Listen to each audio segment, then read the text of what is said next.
Hello అందరికీ. Big boss live మీలో ఎంతమంది వాచ్ చేస్తున్నారు? నేనైతే వాచ్ చేస్తున్నాను. సో దానికి సంబంధించిన కొన్ని టాపిక్స్ మీతో మాట్లాడడానికి వచ్చేసాను. This is Shravani to Johan talks.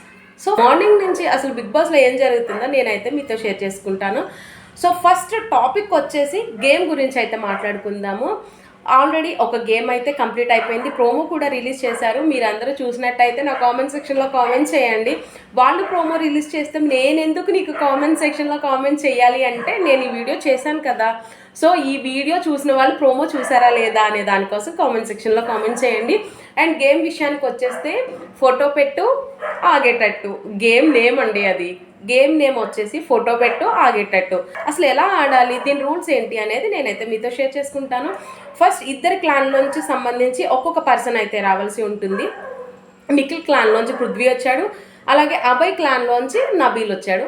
So మనందరికీ తెలుసు పృథ్వీ ఎలా గేమ్ ప్లే చేస్తాడో అలాగే నబీల్ ఎలా గేమ్ ప్లే చేస్తాడో అని. పృథ్వీ అయితే ఏదేమైపోయినా గేమ్ అనేది గెలవాలి. తన మెయిన్ టాస్క్ ఏంటంటే గేమ్ ఏదైనా చేయని, చీట్ చేయని, వాళ్ళు ఏదైనా చేయని, వాళ్ళు హర్ట్ అవని, ఏదేమైపోయినా గేమ్ గెలవాలి అంటాడు పృథ్వీ. రూల్ ప్రకారం వెళ్ళాలి అంటాడు నబీల్. ఇద్దరి మధ్య గేమ్ అనేది ఎలా జరిగింది అండ్ ఎవరు విన్ అయ్యారు అనేది కూడా చెప్తాను. మరి అసలు రూల్స్ ఏంటో తెలుసుకోవాలి కదా. సో రూల్స్ వచ్చేసి గేమ్ రూల్స్ వచ్చేసి పట్టుకోకుండా ఆడాలన్నమాట. అంటే బిగ్ బాస్ ఆల్రెడీ 2 స్టాండ్స్ అనేవి పెట్టారు. అలాగే ఒక్కొక్క చీఫ్ సంబంధించిన ఫొటోస్, ఇద్దరు చీఫ్స్ ఫొటోస్ అక్కడ పెట్టారు. ఎవరు ఎక్కువ ఫొటోస్ ఆ స్టాండ్లో స్టిక్ చేస్తారో వాళ్ళు విన్నర్స్. సో దీనికి ఎలా అంటే ఇప్పుడు ఒక స్టాండ్ ఒకరు తీసుకున్నారు, ఇంకో స్టాండ్ ఇంకొకరు తీసుకున్నారు. ఈ స్టాండ్ అంటే ఇప్పుడు నబిల్ స్టాండ్ ఫిల్ అయిపోగానే పృథ్వీ స్టాండ్లోకి వెళ్ళిపోవచ్చు, అవన్నీ తీసేయచ్చు, ఫొటోస్ తీసేసేయచ్చు. సో దానికైతే ప్రాబ్లం ఏం లేదు. వాళ్ళ ఫొటోస్ తీసి మనం పెట్టుకోవచ్చు. స్టాండ్ ఫిల్ అయ్యాకనే కాదు, వాళ్ళు స్ట్రాటజీ యూజ్ చేయొచ్చు అనమాట. వాళ్ళు ఎక్కువ ఫొటోస్ ఉండకుండా చూసుకోవాలి. అలాగే అవతల వాళ్ళు ఎక్కువ ఫొటోస్ పెట్టకుండా చూసుకోవాలి. పెట్టిన ఫొటోస్ తీసేయచ్చు అండ్ మన ఫొటోస్ ఎక్కువ ఉండేలా చూసుకోవాలి. అది టాస్క్ అనమాట.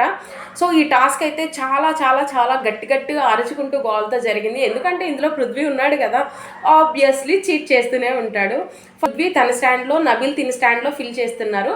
చేసేసిన తర్వాత పృథ్వీ ఏం చేశాడంటే చాలాగా నబీల్ స్టాండ్లో ఉన్న ఫొటోస్ అయితే తీసి పాడేస్తూ ఉన్నాడు. సో నబీల్ కూడా ఏం తక్కువ తిన్నాడా, చూశాడు కదా నేను కూడా చెయ్యొచ్చు అని తిన స్టాండ్లో ఉన్నవి తీసి పాడేశాడు. ఇద్దరు తోసుకోవడం వరకు, ఆపుకోవడం వరకు మాత్రం ఆగలేదు. పట్టుకొని కుస్తీ పోటీలు పడ్డారు. మేబీ ఫోటో పెట్టు ఆగేటట్టు అనేదానికన్నా కుస్తీ పట్టు ఫోటో పెట్టు అని పెడితే బాగుండేదేమో, నాకైతే అలా అనిపించింది. గేమ్ అయితే చాలా ఇంట్రెస్టింగ్గా జరిగింది. నేనైతే వాచ్ చేశాను. అండ్ నెక్స్ట్ వచ్చేసి దీనికి సంచాలకగా సీత ఉండింది. ఆబ్వియస్లీ కిరాక్ సీత అంటే న్యాయంగానే ఉంటుంది, ఎవరి వైపు మాట్లాడదు. సో పృథ్వీకి అయితే సపోర్ట్ చేయడానికి, అంటే ఆల్రెడీ చెప్పారు కదా, రూల్ ఒక్కటే ఇచ్చారు బిగ్ బాస్, పట్టుకోకూడదు. కానీ పృథ్వీ పట్టుకుంటూనే ఉన్నాడు నబీల్ని. దాని గురించి అని డిస్క్వాలిఫై చేసింది పృథ్వీని. సో ఫైనల్గా విన్నర్ ఈజ్ నబీల్. సో ఈ గొడవ అంతా ఎందుకు, అసలు ఈ టాస్క్ ఎందుకు అంటారా? ఈ టాస్క్ అంతా కూడా ఫుడ్ కోసం, కోటి కోసం కోటి విద్యలు అన్నారు బిగ్ బాస్ గారు. రేషన్ కావాలి అంటే ఆడాలి అన్నారు. సో ఫస్ట్ గేమ్ అయితే ఇలా ఎండ్ అయింది. మళ్ళీ కొన్ని టాపిక్స్తో మళ్ళీ మీ ముందుకైతే వస్తాను. అండ్ ఈ వీడియో నచ్చితే లైక్ చేయండి, షేర్ చేయండి, తప్పకుండా సబ్స్క్రైబ్ చేసుకోండి. Thank you.